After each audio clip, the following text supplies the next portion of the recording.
Hi friends, welcome to serials கொண்டாட்டம். நம்ம ஆடுகளம் சீரியலில் இப்போ என்ன இன்ட்ரெஸ்டிங்காக போயிட்டுருக்கு அப்படின்னு பார்த்தீங்கன்னா, நான் சொல்ல போகிறது இன்றைக்கான எபிசோடு தான் சொல்ல போகிறேன். ஸோ நம்ம தேவியும் சத்யாவும் சேர்ந்து பல ஆட்டங்களை ஆடிட்டு இருக்காங்க. ஸோ ரொம்ப சீரியலே விறுவிறுப்பாக கலகலப்பாக போயிட்டு இருக்குது. இதில் செல்வராயி செம்மையாக சிக்கிட்டாங்க. ஸோ அதை தான் இந்த வீடியோவில் என்ன அப்படிங்கிறத பார்க்க போகிறோம். இது உங்களுக்கு பிடிச்சிருந்துச்சுன்னா இந்த வீடியோவை லைக் பண்ணிவிட்டு இன்னும் நம்மளை சப்ஸ்கிரைப் பண்ணாமல் இருந்தீங்கன்னா சப்ஸ்கிரைப் பண்ணிக்கோங்க. வாங்க நம்ம வீடியோக்குள்ளே போயிடலாம். இன்றைக்கான எபிசோடில் கொஞ்சம் ஷார்ட் அண்ட் ஸ்வீட்டாக கொஞ்சம் நடந்ததை சொல்கிறேன். அப்புறம் ரிமைனிங் நடந்ததை எலாபரேட் பண்ணி சொல்கிறேன். ஃபஸ்ட்டு ஷார்ட் அண்ட் ஸ்வீட்டாக எதுக்காக சொல்ல போகிறேன்னா, இதில் இருக்கிற கொஞ்சத்தை நான் போன ஒரு வீடியோவில் சொல்லியிருப்பேன். அந்த வீடியோ பார்க்காதவங்க அதை பார்த்துட்டு கூட இதை பார்த்துக்கோங்க. அப்போது என்னாச்சு அப்படின்னு பார்த்தீங்கன்னா, ஷார்ட் அண்ட் ஸ்வீட்டாக சொல்கிறதுல செல்வநாயகி மொத்தமாக பேசிகிட்டு இருக்காங்க. நான் இது அந்த செல்வநாயகிட்ட இந்திரா குரூப் ஆஃப் கம்பெனிலேருந்து ஒரு மேனேஜர் இந்த மாதிரி உங்களுக்கு ஒரு ப்ராஜெக்ட் நின்றுச்சுன்னு நாங்கள் கேள்விப்பட்டோம். உங்களுக்கு ஃபினான்ஷியல் ரீதியாக நாங்கள் ப்ராஜெக்டில் இப்போ பிஸ்னஸ் பார்ட்னராக சேர்ந்து இந்த ப்ராஜெக்டை முடிச்சு தரலான்னு முடிவு பண்ணியிருக்கோம். எங்கள் இந்திரா மேடம் உங்கள் கூட பார்ட்னர்ஷிப் பண்ணணும்னு நினைக்கிறாங்கங்கிறத சொல்லி விட்றாங்க. அப்போ தான் செல்வநாயகி எல்லா விஷயத்தையும் பற்றி யோசிச்சு, சரி அபி, ஓகே, நான் அந்த இந்திராவை நேரில் பார்த்து தான் என்னால் இதில் ஒரு முடிவு எடுக்க முடியும் அப்படின்னு சொல்லிட்டு இந்திராவை நேரில் பார்க்குறக்காக போகிறாங்க. நேரில் இந்திராவும் பார்க்குறாங்க. இந்திரா கிட்ட நிறையா கொஸ்டின்ஸ் கேட்குறாங்க.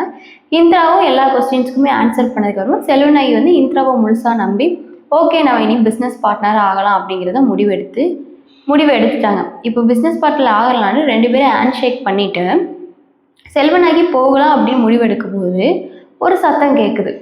என்ன சத்தம்னா, ஒரு பொண்ணு ஆனால் அலற மாதிரி ஒரு சத்தம். யார் வீட்டில்? நம்ம இந்திரா வீட்டில். உடனே செல்வநாயகி என்ன சத்தம் அது அப்படின்னு கேட்க, இந்திரா உடனே என் பொண்ணு தான், அவள் கொஞ்சம் முடியாமல் இருக்கா அப்படின்னு சொல்கிறாங்க.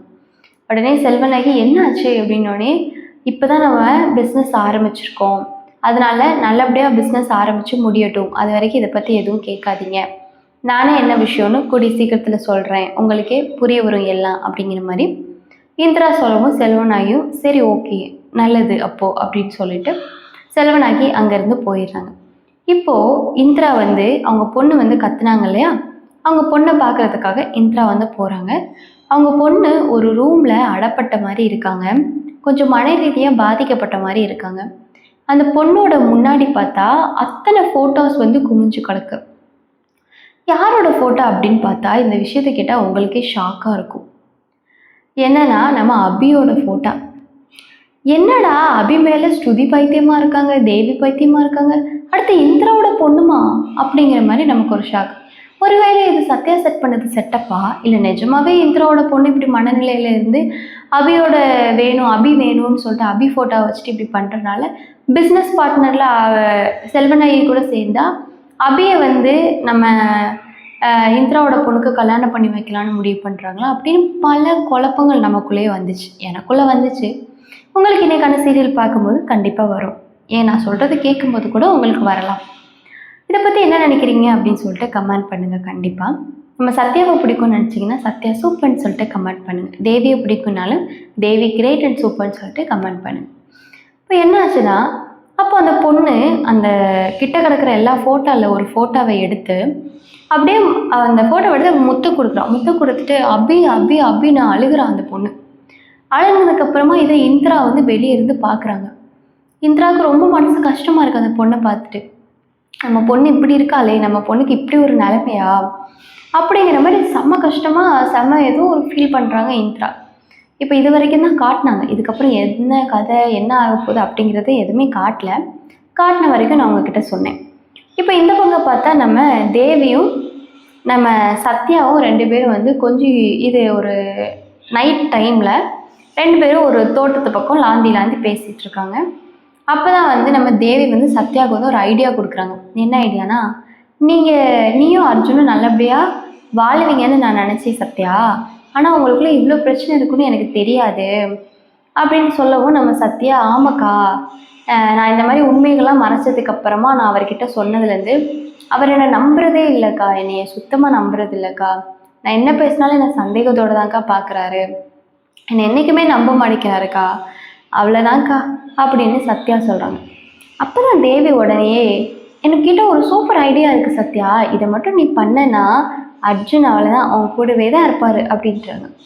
சத்யா உடனே அப்படி என்ன ஐடியா, ஏன்னா நம்ம சத்யாவுக்கு வராத ஐடியாவா, சீரியலை பார்த்தா தெரியும் சத்யாவுக்கு பயங்கரமாக மூளை செஞ்சு பயங்கரமாக வந்து ஐடியாஸ்லாம் வரும். அப்போ நம்ம தேவி தான் வந்து இன்னசென்ட்டாக இருப்பாங்க சீரியலில். இப்போ தேவி ஐடியா கொடுக்குறாங்களே சத்யாவுக்கு அப்படின்னு நம்மளே வியந்து பார்த்தா என்ன ஐடியானா ஆல்ரெடி எக்ஸ்பைரி ஆன ஐடியா தான். என்ன ஐடியாவாக இருக்குன்னு கெஸ் பண்ணிங்கன்னா நான் சொல்கிறதுக்கு முன்னாடி நீங்கள் கமெண்ட் பண்ணுறீங்களா? என்ன ஐடியா அப்படின்னு பார்த்தீங்கன்னா நம்ம தேவி உடனே சத்யா நீ அர்ஜுனன் கூட நெருக்கமாக பழகி மாசமாயிரு சத்யா அப்படின்றாங்க. ஆடா எப்பா, சத்யா ஆல்ரெடி மாசமாக தானப்பா இருக்கா, இது தேவிக்கு தெரியாதுல்ல. உடனே தேவி வந்து மாசமாயிரு சத்யா அப்படின்னு சொல்கிறாங்க. உடனே சத்யா வந்து வயிற்றுல அப்படியே கையை வச்சுட்டு அப்போ ஒரு பாட்டு வருது, இந்த குழந்தைங்கள்லாம் எமோஷ்னலாக சென்டிமெண்ட்ஸாக ஒரு சாங் வரும்ல, அந்த சாங்கை வந்து ப்ளே பண்ணுறாங்க.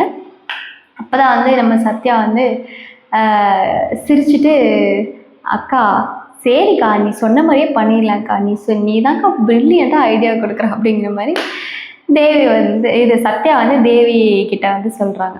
இதுதான் வந்து போச்சு. அப்போ தான் இவங்க 2 பேரும் பேசிகிட்டு இருக்கும்போது நம்ம சத்யா வந்து யோசிக்கிறாங்க இப்படி ப்ரெக்னெண்ட்டாக இருக்கும். அது என்னாச்சுன்னா ஒரு சீன் மறந்துட்டேன், ஃப்ளாஷ்பேக் யோசிக்கிறாங்க சத்யா. அர்ஜுன் வந்து சொல்லியிருப்பாங்க நம்ம கல்யாணம் ஆகி இத்தனை வருஷத்தில் இப்போ உனக்கு குழந்தைன்னு ஒன்று உண்டாச்சுன்னா அந்த குழந்தை நீ ஏமாத்துனதுக்கு அடையாளமாக தான் இருக்குமோ தவிர அது நல்ல விதமாக அந்த உலகத்துக்கு வராது அப்படிங்கிற மாதிரி சத்யா கிட்ட சொல்லியிருப்பாங்க. இந்த விஷயத்த தான் சத்யா வந்து வயிற்றுல கையை வச்சு யோசித்து பார்ப்பாங்க. உடனே நம்ம தேவி இருந்துக்கிட்டு என்ன சத்யா என்னாச்சு உனக்கு, அர்ஜுன் கிட்ட எப்படி நெருங்கி பழகலான்னு யோசிக்கிறியா நான் சொன்னதை அப்படின்னு சொல்கிறாங்க. அக்கா உன் மூளையே மூளைக்கா அப்படின்னு சொல்லிட்டு சத்யாவை மழுப்பி விட்டுறாங்க. இப்போ இவங்க 2 பேரும் லாந்தி பேசிகிட்டு இருக்கும்போது நம்ம ஸ்ருதி வந்து உள்ளே வராங்க. ஸ்ருதி வந்து என்னென்னா வெளியே இவங்க 2 பேரையும் பார்த்துட்டு ஸ்ருதி வந்து வந்தது தெரிஞ்சுக்கிட்டு சத்யாவும் தேவி 2 பேரும் வேணும்னே ஒருத்தருக்கு ஒருத்தர் ஹக் பண்ணிட்டு ஸ்மைலோட சிரிச்சுக்கிட்டு இருக்காங்க. உடனே ஸ்ருதி வந்து இவங்களை பார்த்து இவங்க 2 பேரும் வந்து அடங்கவே மாட்டேங்கிறாளுங்க, இந்த சத்யாவை எவ்வளோ பண்ணாலும் இந்த சத்யா சந்தோஷமாக இருக்காளே, இந்த சத்யாவும் தேவியும் செம்ம சந்தோஷமாக இருக்காளுங்களே, நம்ம கல்லடைக்குறிச்சிக்கு போய் தேவியோட அம்மா அப்பா இவங்க தானே கண்டுபிடிச்சதுலேருந்து இவனுங்களுக்கு ரொம்ப துளிர் விட்டு போச்சு, இவனுங்களை சும்மா விடக்கூடாது, இவனுங்களை ஒரு வழி பண்ணணும், இவளுங்க என்ன தான் பேசுகிறானுங்கன்னு கேட்போம் அப்படின்னு சொல்லிட்டு தேவி அங்கேருந்து ஒரு செடியை வந்து நோண்டுற மாதிரி நோண்டிட்டு இருக்காங்க. சத்யாவும் தேவியும் ஸ்ருதியை வச்சு செஞ்சுட்டாங்க.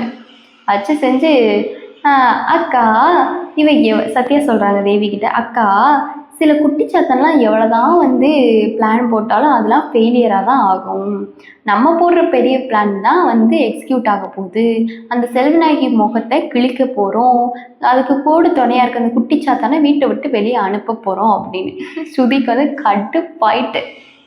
இதுக்கப்புறம் என்ன நடக்கும் தெரிஞ்சுன்னா கமெண்ட்ஸ் பண்ணுங்கள். இந்த வீடியோ பிடிச்சிருந்துச்சுன்னா லைக் பண்ணுங்கள். நெக்ஸ்ட் வீடியோவில் பார்க்கலாம். டாட்டா.